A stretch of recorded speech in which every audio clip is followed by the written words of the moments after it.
The last time I talked about my relationship or posted about my relationship or it was, public thing, it wasn't so great. Yeah.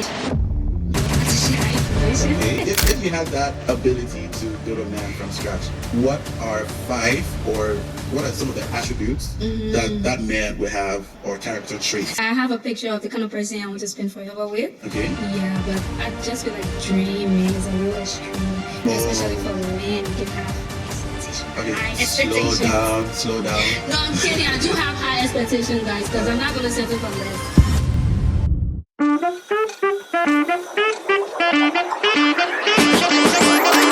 Yo, what's up, everybody? It's your boy Retro, and we're back with another episode. This is Retro Unfiltered, and we're going to be exploring platonic and romantic relationships today. Before I get into anything else, I would like to wish you all a happy new year, and may this year be your year. That year that you've always been wanting to have, may this year be that year for you. I have my very, very, very good friend with me here today, and she's going to be here. We're going to talk about everything, some interesting stuff, so stay tuned. That person, the one, the only, the incomparable, Latu and Seda Aliyu, commonly known as Miss Latu. Hi everyone, Miss Latu here. But Jeremiah, you not to say that introduction too much. Not too much. For you, that nothing. Right. That nothing, looking good as always. I mean, thank you. You're welcome. So how are you? I'm good, I'm great. In fact, how are you? I'm okay. Living. The deep breath though. It's not easy being an adult right now. It's not easy, but I'm grateful to God overall. He's been good to me, and yeah, I'm looking forward to seeing more of what he has for me. Yeah, that's great to hear. It's been a while since we've seen each other. What, maybe 4 years around there, or more? I mean, since camp. Yes. Since camp. Oh yeah, more than 4 years. Yeah. What have you been up to since I last saw you? A lot, actually. Yeah. I mean, I was still in high school back then when we used to go for camp. Yeah. So I graduated high school. I started college. I started my business. I started being serious about influence. Before I used to do my little TikToks and all of that. Yeah. Yeah, but now, it's more serious, and it's something I see, myself really taking further. Yeah, and I like doing it, honestly, yeah. Yeah, we can tell. I've had also a couple of heartbreaks here and there, and broken a couple of hearts, so who's counting? Right. We are going to get into that, okay? We are going to get into that, of course. What about you? I've been seeing you online. I've seen amazing things from you. I haven't been up to much. I'm just a low-key guy. Yeah, I've also graduated high school. I started pursuing my degree in medicine and surgery. Nice. And I've also started Retro Unfiltered, Plucking for Jesus. Yeah, and I've also chopped breakfast here and there. I haven't caused any heartbreak. I don't think so. Shy. Yeah. Men are your own regs, Of course. But you mentioned, that you started influencing more serious. Yes. And you're also a business owner and you're a student. How do you manage all of that? Because that's a lot. It is a lot. But I think most importantly, it's just God.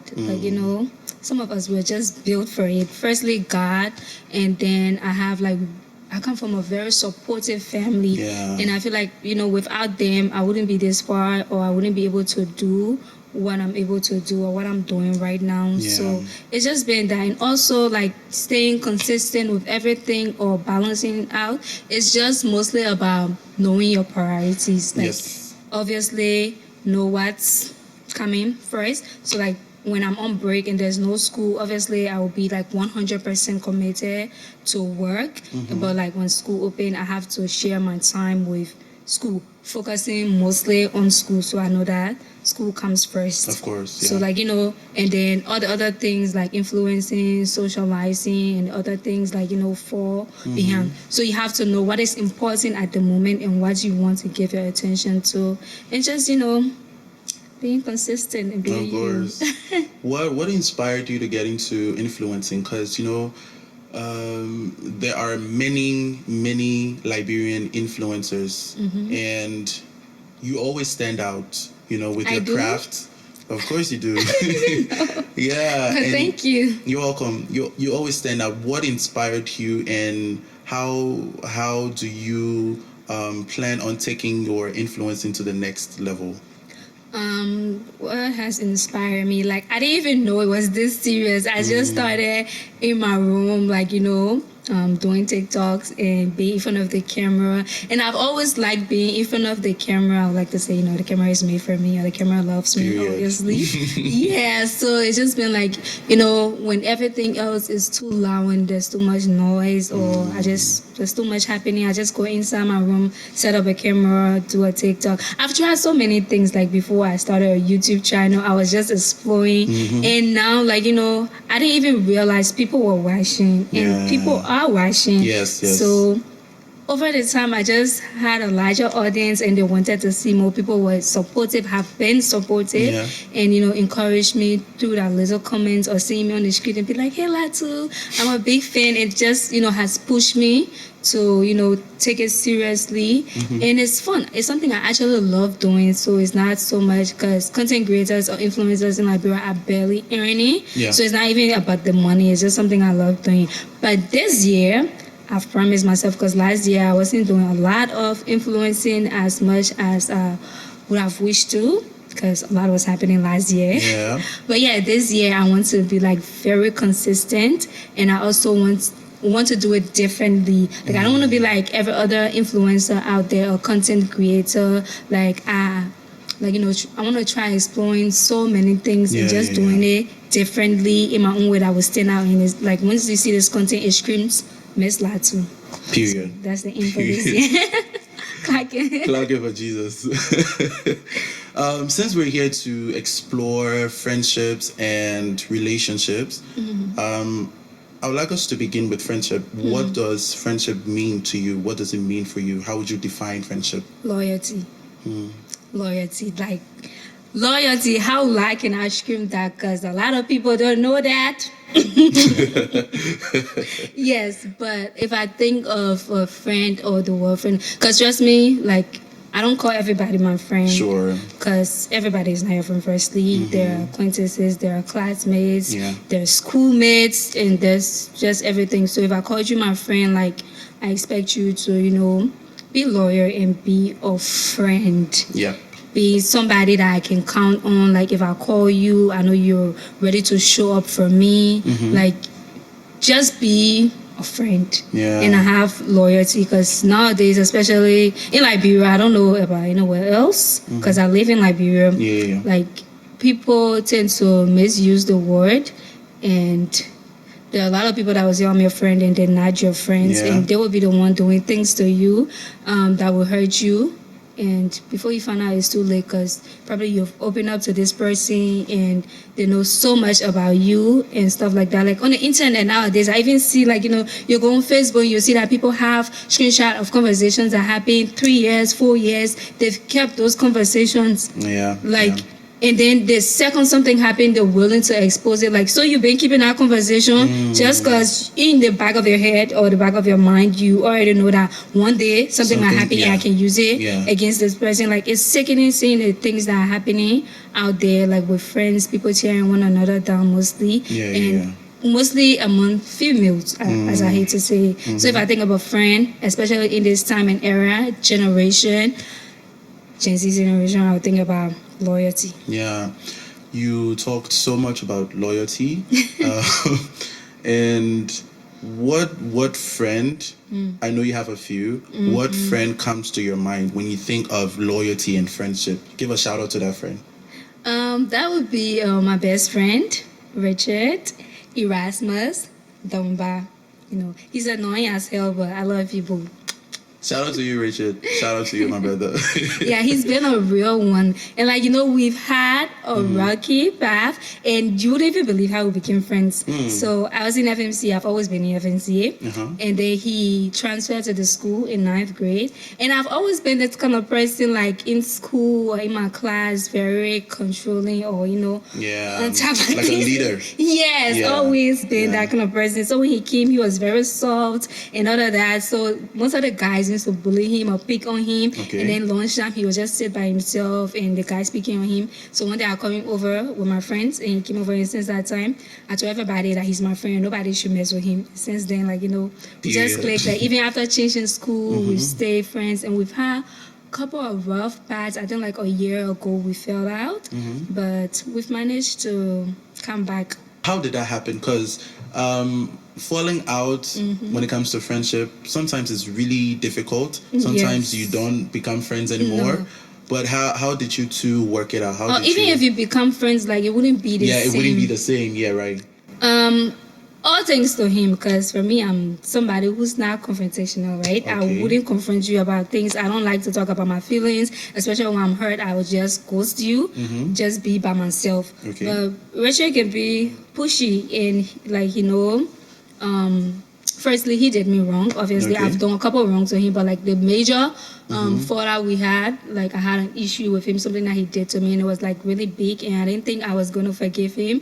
I had many sleepless nights because of that, but like he was consistent because he knew how much this means to him, and he knew that it wouldn't be like any other friendship that he's had. So even times that I refuse to see him or to sit and talk, like he will reach out to everybody that he knows, like my mom, some of my friends that when they talk, I'll obviously listen to them.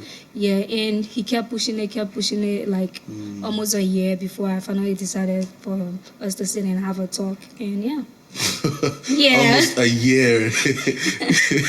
I know. What? Yeah, but I was hurt, but I'm glad. Yeah, I feel like with everything that has happened, I know how much he loves me and how much he appreciates this friendship, and it just made us to be, even closer than we were before. Yeah, because despite everything, like, he didn't turn his back on me. He didn't, do things that when people fall out, they are expected to do. Even like when the internet noticed, because we have a friendship page, Red and Latu, and we weren't uploading, I deactivated the page and everything. So when people were pushing it on the internet, creating all kinds of stories about what happened, he didn't say anything, which I appreciated and everything. So he's been great.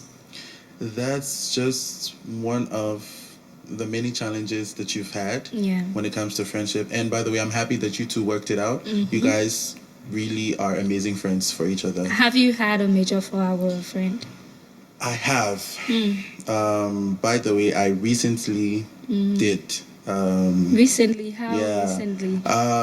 The last time you saw me, yes, the last time we met, that day. Okay. So I had a friend who we were very tight. I don't want to say a platonic breakup. I feel like it's too traumatic for that. Yeah, but I had a friend. We're very cool. We're very tight, and life just happened, and I decided to move on because I don't want to settle for less. When I call somebody my friend, I choose you. It's like I'm putting you under my wing, or my wings, and that's just how I am. So if you're not that kind of person, I don't think you're gonna be a good friend for me. I call you friend, I'm there for you, and vice versa. Be there for me, But I think the friendship was just one-sided, and I bared with it for quite a number of time. So I was just ready to just leave it because you always find better friends. Yeah. You There's find always better people. like whether it's work, whether it's relationship or whatsoever, there's always better. There's better, guys. So there's no going back. I don't think there's going back because I want better. I'm too grown, I think. Oh my goodness, I don't want to say your age. By the way, I just figured I'm older than you, so please. Okay. It doesn't matter. Everybody, it doesn't matter. But yeah, I think I'm too grown for a lot of mediocre things. Okay.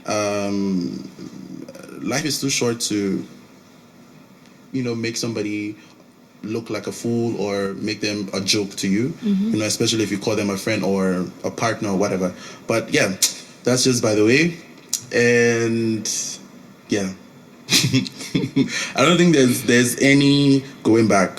Yeah. But what are other challenges you've had, in some of your other friendships? Have you had times where you are compromising, for your friends that it affected you so much, or did you struggle with people pleasing? I know I did. Yeah. I'm too much of a realist to be people pleasing, honestly. Okay. Yeah, but I used to be somebody who's like, very how do I even say it? But I used to be somebody who had a lot of friends.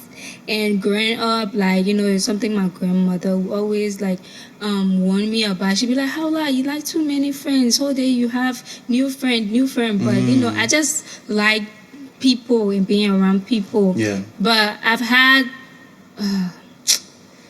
It is well. It is well. like, I think I've had my heart broken more by my friends than boys. Like, yeah, because a lot of people that I told my friends that were around me, like, they weren't genuine. So they did a lot of things to me, things that you wouldn't expect somebody to do to you, especially somebody that you confide in, somebody that you let into your personal space, Yep. somebody that should know you better than anybody else and be there for you, like, when everyone else is not there for you, or just crazy things. But I've had a lot of fallouts with so many friends, especially last year was like really difficult and everything. So right now, if I'm even counting my friends, I don't think they'll pass 5. Wow. Yes. You've heard it from the influencer. Yeah, I know people, right? I know people and stuff. It's hard to admit, right? But I think that I was more into my friends than I was into my family. Oh. And, having gone through all of the things that I've gone through in my family, they were the one that were there to pick me up. They were the one that were encouraging me, that were looking after me, that were making sure I was okay, that had my back. It's just like I just came to the hard realization, like, these are my people. Like, I already knew they were my people, but I'm like, the thing I can say, family can be or blood, it can break. Yeah, I had to learn that, and it just made me grow closer to them. And like, they're the people I tell things to now, because I know at the end of the day, no matter what, they will have my best interest at heart. Of course. Yes. Family will always be there for you. Yeah. They will always have your best interest at heart. Yeah. I am grateful for my friends, because life has been crazy to a point. I think I lack the words for it, and but my friends came through in ways they didn't even realize that they were coming through for me, because I'm somebody who, I don't talk a lot about myself or what I go through or what I experience. I usually call myself the big friend or the bigger friend, because I always, bigger person. Yeah, I always like to show up for my friend.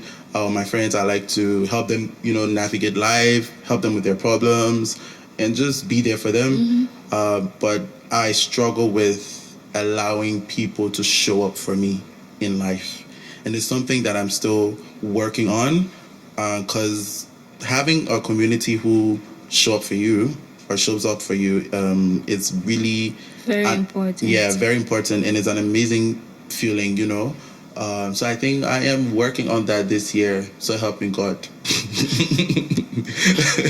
So now I have a very interesting question for you. Okay. If you had the opportunity or the ability, supernatural ability to build a man from scratch. Imagine if God could not create a perfect man, you want me. If you had that ability to build a man from scratch, what are some of the attributes that man will have, or character traits that man will have? Basically, your dream man. It's not even a thing. Like, that would be like maybe when I was 10 years old, but now that you don't have a dream man. I wouldn't say. I mean, like, I have a picture of the kind of person I want to spend forever with. Okay. Yeah, but I just feel like dreaming is a little extreme. You know, especially for men, you can have expectation, high expectation. Slow down. No, I'm kidding. I do have high expectation, guys, because I'm not gonna settle for less. Period. Exactly. And So, tell if I me. were to build my dream man. Oh my goodness, it's so hard. Because what do I say? Okay, firstly, he has to be tall. Like, have you seen me? I'm 5'2", but we say I'm 5'3". Keep it a secret. Because have you seen me? He has to be tall, of course. So yeah, let's say 5'9". Okay. 6. 6 feet. Yes. But okay, on a more serious note, firstly, I want somebody who believes in God. Okay. Obviously, it's very complicated for me, like, about faith, like, for me to say he has to be Christian or he has to be Muslim, like.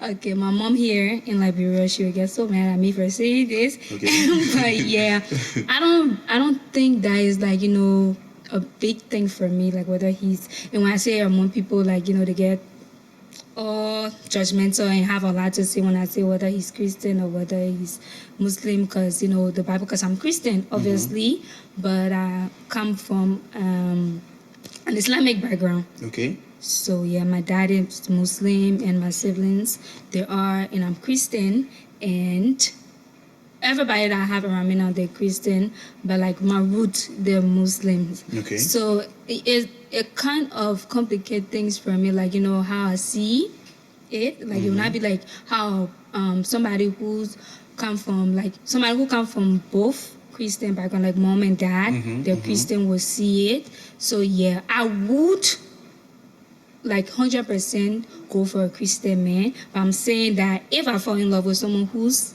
Muslim, it's not going to be like a deal breaker. Okay. If I am in love with you, I will still serve God. And like, you know, it's like, it is a big topic, and people like, I've had a conversation with friends and they had a lot to input, and I've heard that side and I understand it, but I know how to understand it for me. So like, yeah, but he has to, whatever faith he is, he has to, you know, fear God, love God. And secondly, the most important thing, he has to be a family person. Okay. Yes, I want somebody who is family orientated, because I come from a very loving family. Like, they're so sweet, and I just grew up in so much love. And I feel like that's why I have such high standards for love, because watching my grandparents be in love and just, you know, care for every one of us, and it just, you know, it paints out a picture of love for me that, you know, it has to be not big, but it has to be real, it has to be genuine, it has to, you know, it just made me see love differently. So he has to be family oriented. Hold up a bit. I am still stuck on your first point. Which point? The faith is not very big, a very big deal for you. That's where I'm at. Okay. That's where I'm at mentally. Okay, let's touch that. let's get into that for a bit, you know, because I feel like that deserves another episode by yeah, itself. it does, because it's like, you know, big, like I said, it's how are you gonna start a family, or do you think it's gonna affect the family dynamic when you're a Christian and you're married to a Muslim guy? Would you want your kids to be Muslims or Christians? I think that should be that decision to make. Like, if at a with the Muslim mother, they can make that decision, obviously. So I think my husband and I, my future husband and I, if he's okay, we're talking about being Muslim, we will expose them to both faith. Okay. So they have the opportunity to go to church. They have the opportunity to go to the mosque if they want to. And when they're more of age, and probably by 16, 17, 18, that, like, you know, nowadays children are even growing faster than before. So then they can pick. And I think I will be okay with whatever side they decide to take. because knowing that I had to pick Christianity, both my parents were not, happy about it, especially my dad. But like, I was able to make that decision for me because I got to learn about Christ. I was so interested about Christ, about Christianity, and so I dive into that and I got converted and everything. But I would give them that option, like when they know better, of course. And I feel like, if I am to ever do that, my husband and I, we have to, have long conversation about these things, because you can, marry somebody who don't see it the same way as me and will not be willing to give their kids like the option of being a Christian. Like, how people get and everything. So I feel like that where all the thing about compatibility plays or comes in. So we have to, be on the same page about it. If we're not, that's fine. What if this guy puts up a facade until you get married? What if he's pretending to be all the things that you're talking about until you get married, and then he shows you what he truly is? Well, I feel like you can never really know anybody. Sure. Because the things that are in the human heart, nobody can know, and you can never truly know anybody, because people will show you different side, and then when things happen, like they switch.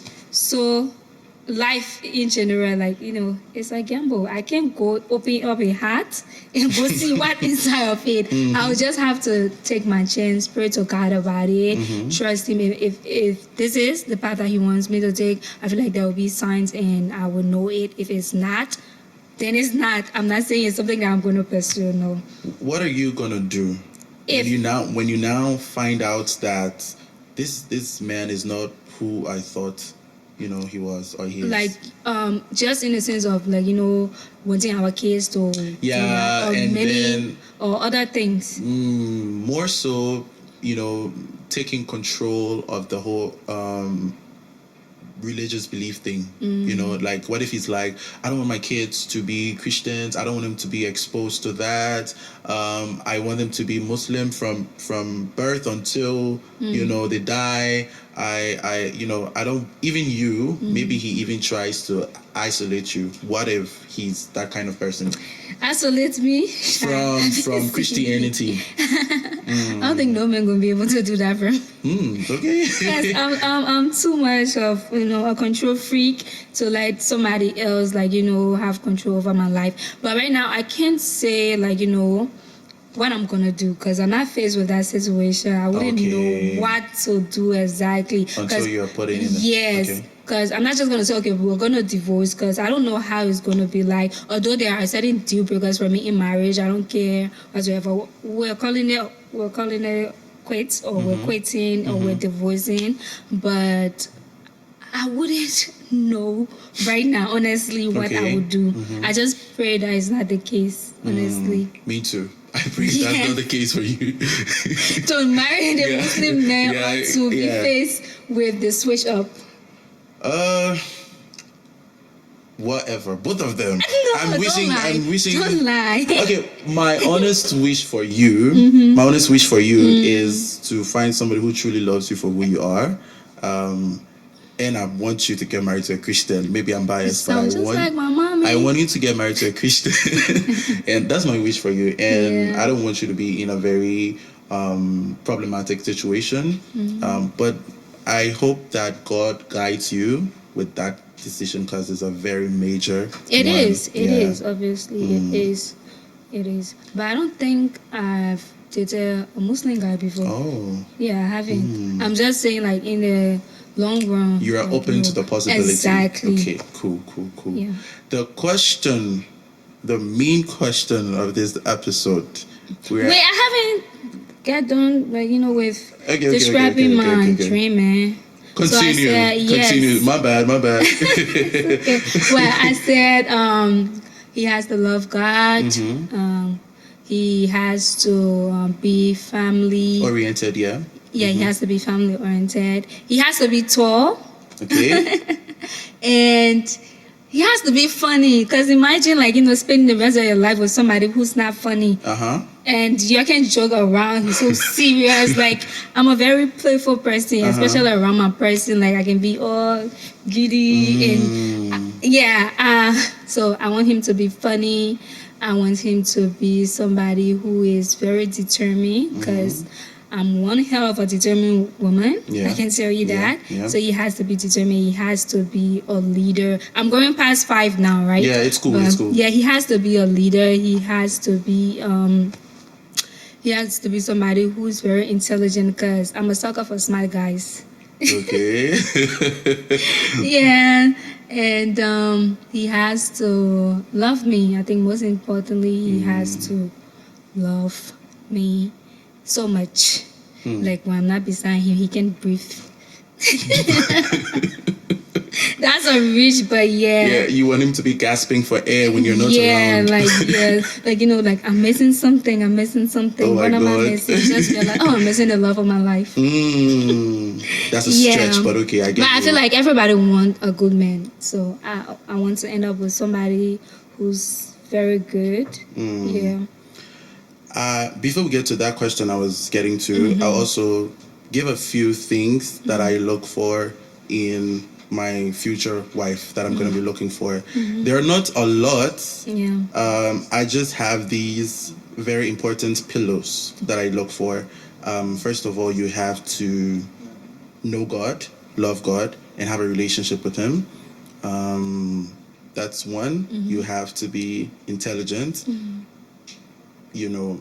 Emotionally, and mentally, everything. You have to be intelligent. Everything.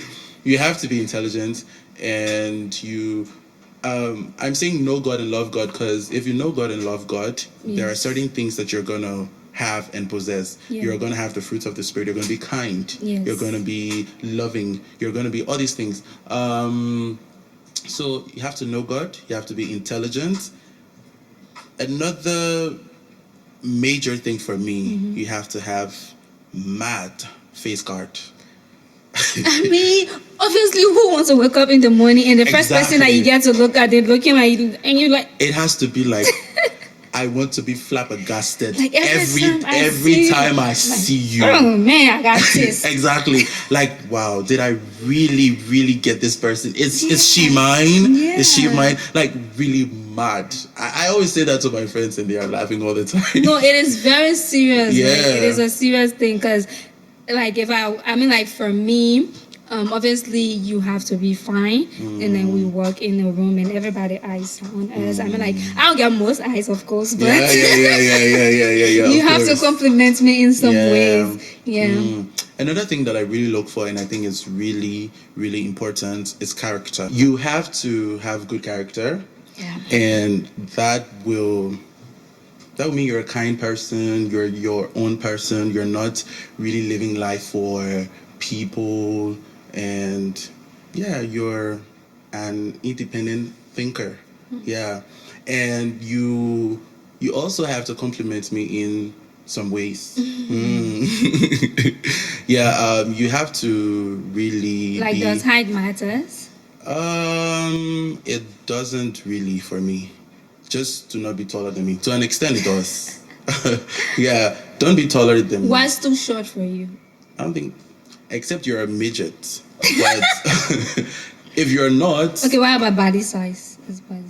I think I'll know when I see. But I'm usually attracted to slim, thick people. Glory for Jesus. I'm usually attracted to that kind. I haven't really explored outside of that yet. So now to the question of this episode. Are you single or taken? Question of the episode is crazy. Of course. Am I though? Well, that is... I know the last time I talked about my relationship or posted about my relationship, or it was, a public thing, it wasn't so great. Yeah, but I think I would love not to share that information. Okay. Okay. Yes. Okay. Yes. How did I might just pop out with a ring. We don't know. You never know. You never know. How did you manage the public breakup thing for you?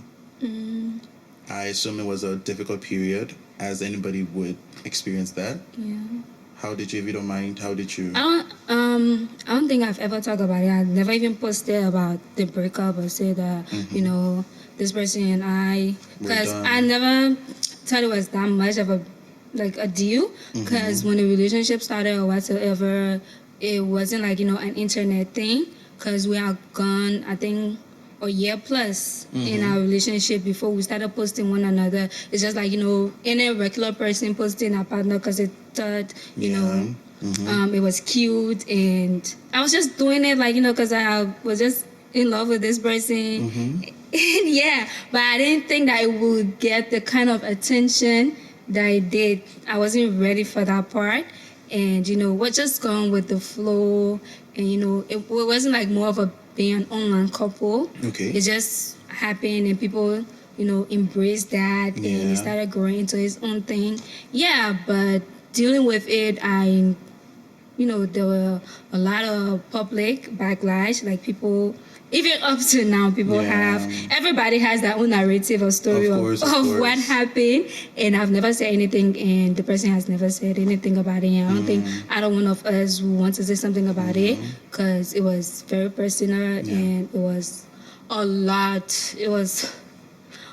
So I don't think we want to talk about it, because it was personal to both of us, and we had our reasons, and to reach that far and just walk away from everything, it was one hell of a reason. But we did try for it, but I'm not gonna explain to anybody. I've never done that, so explain to somebody and be like, okay, this is the reason why this happened or that.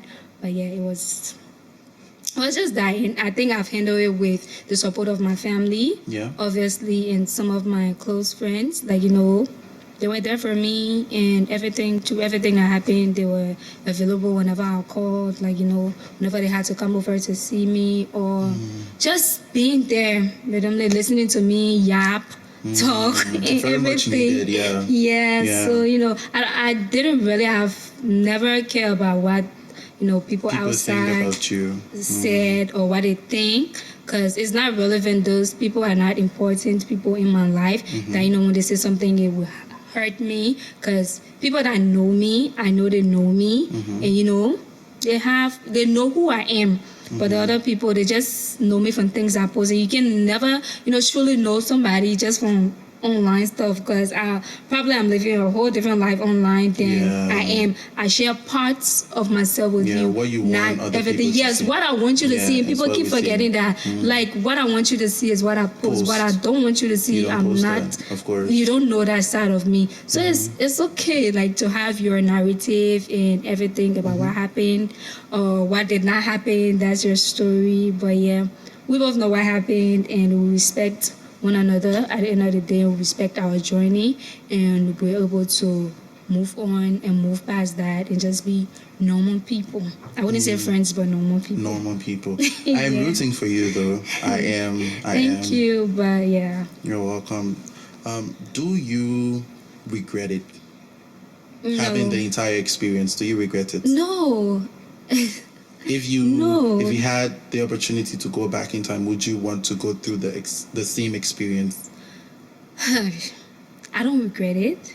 Firstly, it was it was beautiful, honestly, and the person was one of the biggest love I've ever experienced and had, because just knowing somebody, having seen that person ever, and just meeting them online, talking to them, knowing about this person, falling in love with them, from just the smallest things, it's the connection was just different, because I haven't seen you to say, okay, I'm physically, it's all about the physical and stuff like that. I've seen pictures and all of that, but it doesn't explain it.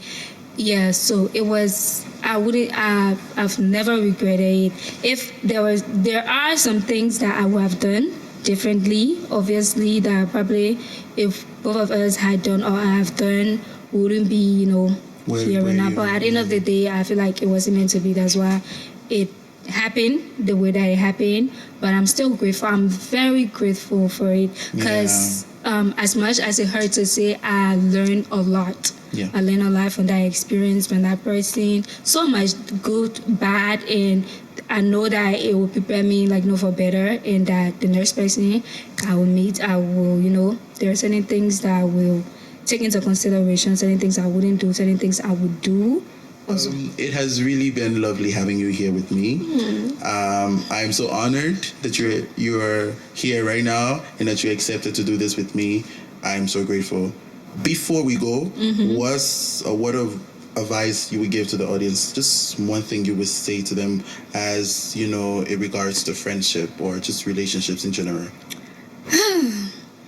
I'm not expert in these things, so with my history, I'm no expert, so, but at the end of the day, I would say choose your people or your person wisely, because if that's the kind of person you want to have in your cycle, friends related, you have to be very careful about the kind of person you allow into your space and into your life.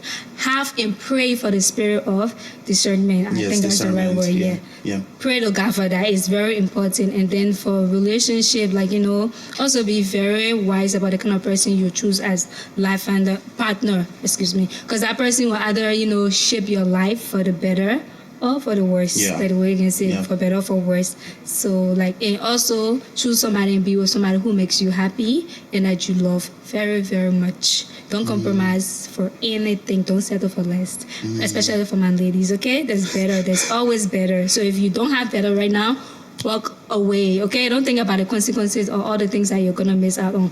You'll find better. I love you guys so much, and thank you for having me. Every one of you. You're welcome. I would say be the kind of friend that you want to have in your life. Be that kind of friend to your friends. Be intentional. It might sound cliche, no, but it's not. Be intentional and prioritize God. Don't rush this relationship thing. Be like me.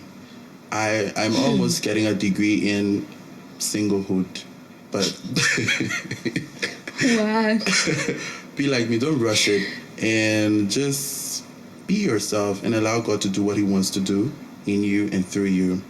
So thank you guys for watching. Thank you for listening. Please do not forget to like, share, comment, and subscribe. Thank you for watching Retro Unfiltered.